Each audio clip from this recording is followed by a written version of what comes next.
Good morning everyone. এতিয়া এটা কল আহিলে মোৰ তাতে পাইথন এটা ওলাইছে, ৰেস্কিউ কৰিব যাব লাগে।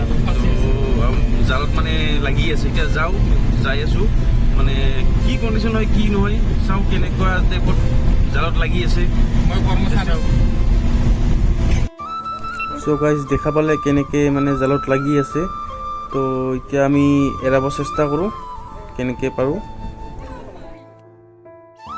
এনেকুৱা টাইমত মানে বহুত সাৱধানেৰে কাম কৰিব লাগে, যাতে মানে সাপডালৰো একো নহয় আৰু মানুহৰো যাতে আমাৰো একো নহয়।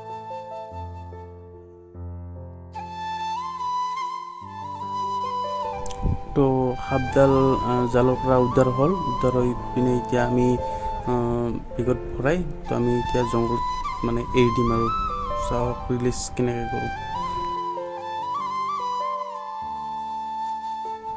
এতিয়া আমি সাপডাল এৰি দিম। এইডাল আছিলে ইণ্ডিয়ান ব্ৰাহ্মিছ পাইথন, আমি অসমীয়াত অজগৰ বুলিও কওঁ।